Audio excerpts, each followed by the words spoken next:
तर मित्रांनो परत एकदा स्वागत आहे तुमचं आपल्या नवीन एका ब्लॉग मध्ये। संध्याकाळच्या 4:30 वाजता मी निघालो होतो तरोड्याजवळ, कारण आज आहे बैलपोळा। सगळेजण आपल्या बैलांना मारुती जवळ आणतात। मग जशी अक्षता पडली तशी लागले ना मग सगळे बैल पळायला, आणि काहीतरी उड्याच मारत होते।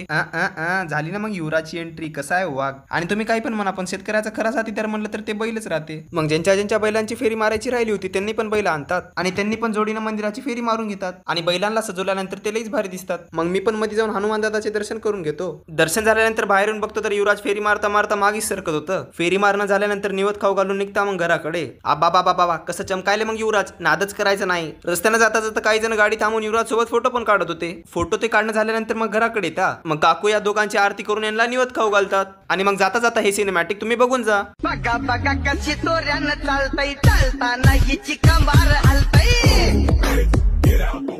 नागिनी वाणी अंग हे डुलतय, नागिनी वाणी अंग हे डुलतय। पोरांच्या तोंडांची पाणी